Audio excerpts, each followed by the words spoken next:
سلام خدمت شما دوستان عزیز. من محمد بدلی هستم و در این پادکست در خصوص این میخوام صحبت بکنم که چرا نباید تک سهم شد. یعنی چرا ما توی بحث سرمایه گذاری در سهام نباید فقط روی یک سهم سرمایه گذاری بکنیم. دلایل مختلفی داره این موضوع و این یکی از اشتباهات رایج در بحث سرمایه گذاری در بازار سهام هست که خیلی از افراد تازه کار این اشتباه رو انجام میدن و بعضا اتفاقات خیلی بدی براشون رخ میده. یکی از دلایل این که ما نباید تک سهم بشیم این هست که سرمایه گذاری در کنار سودی که میتونه برای ما داشته باشه با ریسک های زیادی همراهه. ما وقتی داریم روی یک شرکت روی سهامش سرمایه گذاری میکنیم در واقع در سود و زیان اون شرکت و قیمت سهامش هم شریک هستیم. پس این موضوع اشتباهه که همیشه ما با پیشفرض ذهنی سود وارد سرمایه گذاری بشیم. یعنی اینطوری فکر بکنیم که اگه من قراره برم سهام یک شرکت رو بخرم قطعاً قراره سود بکنم، هیچ وقت احتمال زیان رو در نظر نگیرم و بیام توی تخیلات و توی افکار خودم اینطوری در نظر بگیرم که الان این سهام رو میخرم، از اینجایی که خریدم 100% رشد میکنه و من میفروشم و با سود خارج میشم.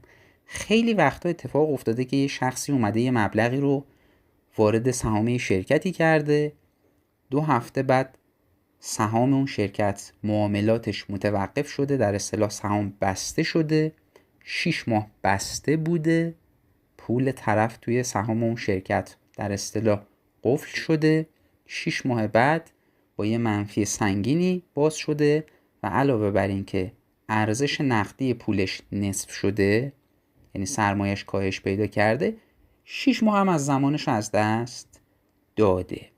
پس فقط افرادی میتونن تک سهم بشن که اولا کارشون این باشه، یعنی افراد حرفه‌ای بازار باشن، با تجربه باشن، کارشون خرید و فروش باشه و کوتاه مدتی کار بکنن و به اخبار و اطلاعیه های اون شرکت مسلط باشن، بدونن اطلاعیه های شرکت رو کجا باید مطالعه بکنن، بدونن اخبار شرکت رو چطوری پیگیری کنن، اصلا بدونن شرکت حالش چطوره، تو چه وضعیتیه.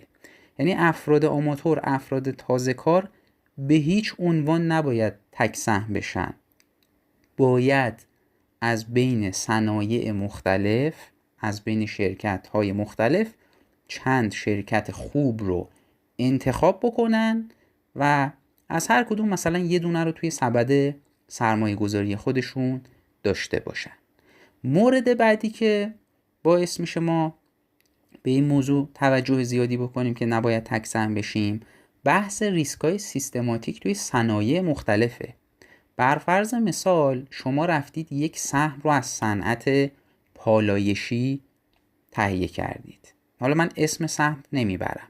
فرض کنید از صنعت پالایش یه سهمی رو شما خریداری کردید. از شانس بد شما یه اتفاق بد یا یک ریسک سیستماتیک برای اون صنعت میفته و باعث میشه قیمت سهام اون شرکت به شدت کاهش پیدا بکنه و سرمایه شما وارد ضرر میشه و ارزش خودش رو از دست میده. مثلا 100 میلیون سهام خریدید از یه شرکت پالایشی، یه اتفاق بدی توی اون صنعت میفته، مثلا قیمت تمام شده مواد اولیه افزایش پیدا میکنه، برق شرکت قطع میشه، گازش قطع میشه، جنگی اتفاق میفته بر فرض مثال. ولی در نظر بگیرید که حالا 50% نقدینگیتون رو از اون شرکتی که در زمینه پالایشی فعالیت میکنه، 50% نقدینگیتون رو، سهام اون شرکت رو خریدید، 50% نقدینگیتون رو مثلا بردید توی صنعت فلزات اساسی یا توی صنعت سیمان. اگه این کارو بکنید اون 50% نقدینگیتون فقط متوجه ضرر و زیان میشه، یعنی ریسک شما کاهش پیدا میکنه. حالا در نظر بگیرید به جای 2 تا سهم 3 تا سهم دارید، یعنی 100 میلیون تومان نقدینگی شما تقسیم بر 3 قسمت شده، 30 و مثلا 2-3 میلیونش متوجه ریسک و ضرر هست. یعنی اگه حتی 30% در واقع 30 میلیون تومان شما 50% وارد ضرر بشه، بازم 15 میلیون ضرر در انتظار شما هست. پس جمع‌بندی این که تحت هیچ شرایطی ما نباید تک سهم باشیم، چه دیدمون سرمایه گذاری کوتاه مدته، چه دیدمون سرمایه گذاری بلند مدته. بهتره حداقل 3-4 تا شرکت از صنایع مختلف توی پورتفوی دارایی‌های ما تو بحث سرمایه گذاری در سهام وجود داشته باشه و تک سهم شدن فقط برای افراد حرفه‌ای و با تجربه توصیه میشه، چون اونا بلدن چطور وارد بشن، چطور خارج بشن و میدونن که دارن چی کار میکنن و معمولاً خیلی کوتاه مدت اقدام به خرید و فروش میکنن.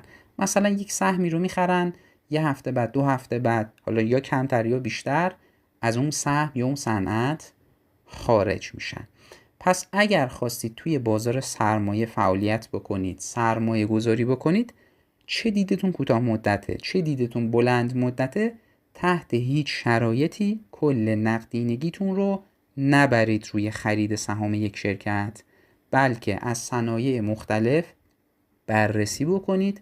به هر حال تو کشور ما 4-5 تا صنعت حداقل هستن که وضعیت خوبی رو دارن. هرچی تعداد سهام شما بیشتر میشه، احتمال ریسک و خطری که میتونه متوجه پورتفوی شما باشه کاهش پیدا میکنه. امیدوارم این پادکست هم براتون مفید باشه و به پاسخ خیلی از عزیزان در این خصوص من تونسته باشم که جواب بدم.